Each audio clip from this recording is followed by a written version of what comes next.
Good morning student. Hindi की कक्षा में आपका स्वागत है। आज हम आपकी हिंदी पाठ्य पुस्तक हिंदी लैंग्वेज का पार्ट 5 शब्द विचार पढ़ेंगे।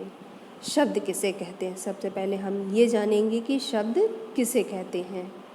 तो यहाँ पे एक परिभाषा दी हुई है। शब्द भाषा की वह इकाई है जो वर्णों के योग से बना स्वतंत्र एवं सार्थक ध्वनि समूह होता है, या फिर यहाँ पे दूसरी तरह भी समझाया गया है। विचारों का आदान प्रदान करने के लिए हम भाषा का प्रयोग करते हैं। कोई भी भाषा वाक्यों से बनती है, वाक्य पदों से और पद शब्दों से बनते हैं। इस प्रकार यदि भाषा की वह इकाई है जो वर्णों के योग से बना स्वतंत्र एवं सार्थक ध्वनि समूह होता है, जैसे कब, कहाँ, मालिक, घर आदि। सार्थक ध्वनि समूह को ही शब्द कहते हैं। किसी भी ध्वनि समूह को शब्द नहीं कहा जाता। जैसे घनपट वर्णों के योग से बना एक ध्वनि समूह तो है, किंतु इसका कोई अर्थ न होने के कारण हम इसे शब्द नहीं कह सकते। इन्हीं वर्णों को यदि क्रम बदल दिया जाए, यानी कि इन्हीं वर्णों को अगर हम आगे पीछे कर दें, इनका क्रम बदल दें, जैसे पनघट, अब घनपट को हमने पनघट में परिवर्तित कर दिया, तो ये एक शब्द कहलाएगा क्योंकि इसका अर्थ निकलता है। अतः निरर्थक ध्वनि समूह को हम शब्द नहीं कह सकते हैं। इसी तरह वर्ण समूह के दो प्रकार होते हैं, एक सार्थक और एक निरर्थक। सार्थक वर्ण समूह ये एक निश्चित अर्थ को वहन करते हैं। सार्थक वर्ण समूह ही शब्द और भाषा को बनाते हैं, जैसे चाय और कमल। निरर्थक वर्ण समूह, निरर्थक वर्ण समूह ये वर्ण समूह अर्थहीन होते हैं, जो किसी सार्थक वर्ण समूह के साथ लगाकर ही भाषा में प्रयुक्त किए जाते हैं, जैसे चाय, वाय, कमल, वमल आदि। शब्द का महत्व। शब्द भाषा और लिखित अभिव्यक्ति का मूल आधार है और व्याकरण का प्राण है। साहित्याचार्यों ने शब्द को अत्यधिक महत्व दिया है क्योंकि वाक्य की संरचना शब्द पर आश्रित रहता है। शब्दांश।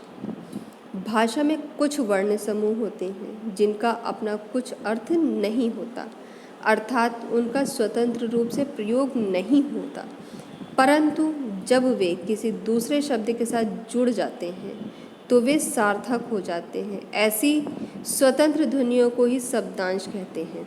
इनके 4 भेद होते हैं: कारक चिन्ह, क्रिया प्रत्यय, उपसर्ग और प्रत्यय। अब कारक चिन्ह में ने, को, में, से, पर के लिए।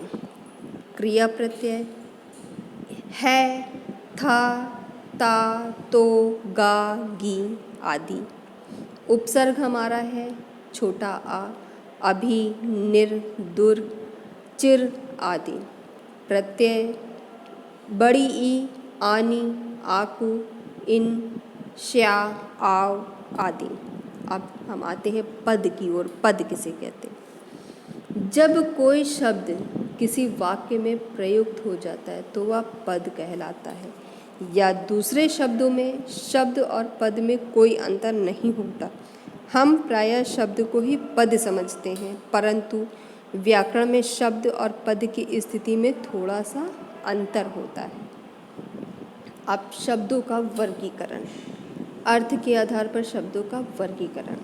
अर्थ के आधार पर शब्दों को 6 भागों में बांटा गया है: पर्यायवाची शब्द, एकार्थी शब्द, अनेकार्थी शब्द, विलोम शब्द, समुच्चारित भिन्नार्थक शब्द, वाक्य के लिए एक शब्द। उसी प्रकार रचना के आधार पर शब्दों को 3 भागों में बांटा गया है: रूढ़ शब्द, यौगिक शब्द, योग रूढ़ शब्द।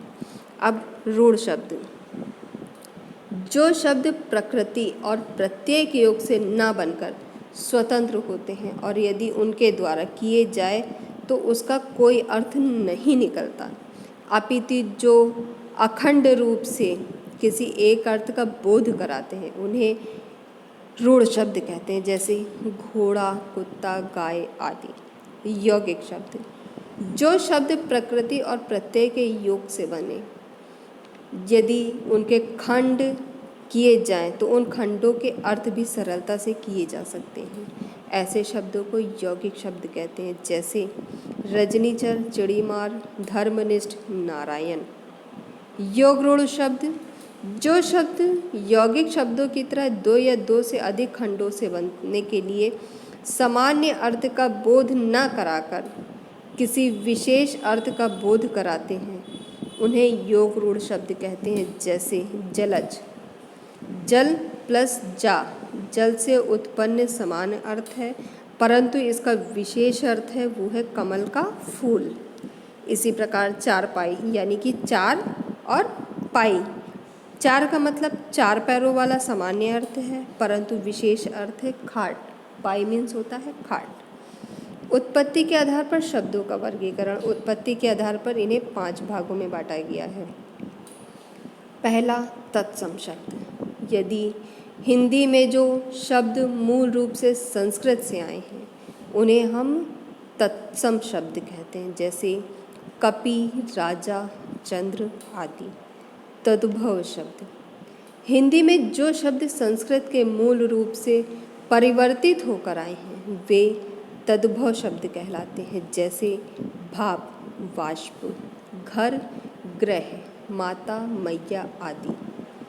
अब यहाँ पे कुछ तत्सम शब्द और तद्भव शब्द दिए जा रहे हैं, उन्हें आपको पढ़ना है, जैसे अंध, अंधा, अंगुली, उंगली, अक्षी, आँख, आश्रय, आसरा। इसी प्रकार यहाँ पे अनगिनत शब्द दिए गए हैं जो कि आपको अपनी पाठ्य पुस्तिका से पढ़ना है, उन्हें याद करना है। ओष्ठ, ओट, कपोत, कबूतर, कर्ण, कान, कंटक, कांटा, कोकिल, कोयल। अंधकार, अंधेरा, अर्ध, आधा, अज्ञान, अनजान, उल्लुक, उल्लू, कज्जल, काजल, काष्ठ, काट, कपाट, किवाड़, कार्य, काज, गणना, गिनती। अग्र, आगे, अस्थि, हड्डी, आम्र, आम, उष्ट्र, ऊँट, कोष्ठ, कोष्ठ, कुंभकार, कुम्हार, काक, कौवा, कूप, कुआं, गदर, गधा। इसी प्रकार यहाँ पे और भी बहुत सारे शब्द दिए गए हैं। देशज शब्द, हिंदी में जो शब्द बोलचाल में प्रयुक्त होते हैं और जिनके मूल उद्गम का ठीक ठाक ज्ञान नहीं होता उन्हें देशज शब्द कहते हैं, जैसे डिबिया, ऊटपटांग, गड़बड़, मजी, लगदक, खप्पर, धकाधक, भीड़, झाग, मट्ठा, खरहरा, टनटन आदि। विदेशी शब्द, हिंदी में से जो विदेशी शब्द भाषाओं से आकर घुल मिल गए हैं उन्हें विदेशी शब्द कहलाते हैं, जैसे अब अरबी, अदालत, इस्तीफ़ा, ईमान, अमीर, असर, अक्ल, आखिर, मुहावरा आदि। फ़ारसी, अचार, आसमान, कबूतर, आराम, आमदनी, जानवर, खामोश आदि। अंग्रेजी, अफसर, office, late, theatre, car, pen, professor. तुर्की, आका, उर्दू, गलीचा, चाकू, बहादुर, बंदूक आदि। पुर्तगाली, कमरा, काजू, गमला, तौलिया, परात आदि। अब संकर शब्द, हिंदी के जो शब्द दो भाषाओं के योग से बने उसे संकर शब्द कहते हैं, जैसे रीति रिवाज, रीति रिवाज, वर्षगांठ, वर्ष और गांठ। अमन सभा, अमन सभा, रेलगाड़ी, रेलगाड़ी। विकार के आधार पर शब्द जब वाक्य में प्रयुक्त होते हैं तब उनमें से कुछ शब्दों के रूप में कुछ परिवर्तन होता है, कुछ शब्दों में कोई परिवर्तन नहीं होता। अब जैसे उन्हीं शब्दों को जिनमें परिवर्तन होता है उन्हें विकारी शब्द कहते हैं और जिनमें परिवर्तन नहीं होता है उन्हें अविकारी शब्द कहते हैं। अब यहाँ पे विकारी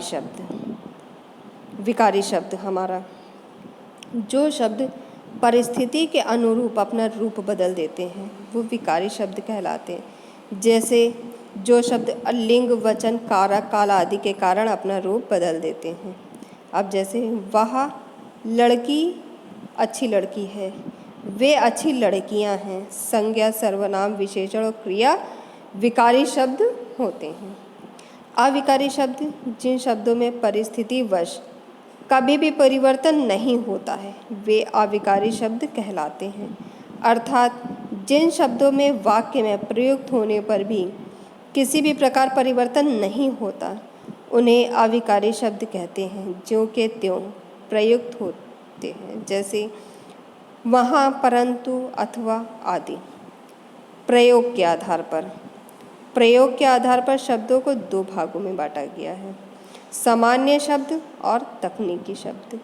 वे शब्द जिनका हम सभी दैनिक जीवन में आम बोलचाल के लिए प्रयोग में लाते हैं, उन्हें सामान्य शब्द कहते हैं। जैसे इनका अर्थ कोई भी आसानी से समझ लेता है, जैसे घर, कपड़ा, किताब, पानी, नदी आदि।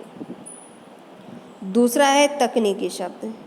वे शब्द जिनका संबंध विभिन्न विषयों, व्यवसायों आदि से होता है, उन्हें हम तकनीकी शब्द कहलाते हैं। जैसे संज्ञा, सर्वनाम, सचिव, रसायन, विशेषण, क्रिया, कनिष्ठ, कोशिका, लिंगवचन, वरिष्ठ, जीवाश्म, समुच्चय बोधक, निदेशालय, जीव विज्ञान, विराम चिन्ह, प्रभाग, संश्लेषण। अब ध्वनि बोधक शब्द। हिंदी भाषा में पशु पक्षियों की आवाज़ों के लिए कुछ विशिष्ट ध्वनि बोधक शब्दों का प्रयोग किया गया है। जैसे शेर दहाड़ना, कुत्ता भौंकना, हाथी चिंघाड़ना, भेड़ मिमियाना, गाय भैंस रंभाना, बैल डकराना, ऊँट बलबलाना, सुअर हुड़ हुड़ करना। उसी प्रकार यहाँ पे और भी बहुत सारे पक्षियों के नाम और उनकी आवाज़ें दी गई हैं। आई होप सो क्लास, आपने इस पार्ट को बहुत अच्छे से पढ़ा, सुना और बहुत अच्छे से इसे याद करेंगे। पक्षियों की कुछ बोली, कुछ जड़ पदार्थों की ध्वनियाँ, इन सब को आप बहुत अच्छे से पढ़ेंगे और याद करेंगे। Okay class, thank you so much.